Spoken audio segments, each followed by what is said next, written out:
avem în unboxing un outrig pentru un bas de la El Acoustics. KS21 este modelul, îl avem în stânga mea. Sunt două bucăți de plastic pe care le vom tăia.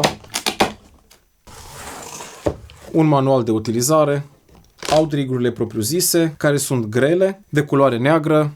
Acest sistem permite stacarea mai multor bași și a mai multor topuri din seria A și aduce mai multă stabilitate sistemului pe înălțimi mai mari. Acesta a fost unboxing-ul pentru outriguri de la El Acoustics. Eu sunt Mircea Mihailă. Vă invit ca până data viitoare să vă abonați pentru că urmează și unboxing-uri cu boxe din seria A, A15 Wide și A15 Focus. Și să ne vizitați și site-ul plexo.ro unde găsiți cutii de protecție pentru echipamentele voastre. Toate bune!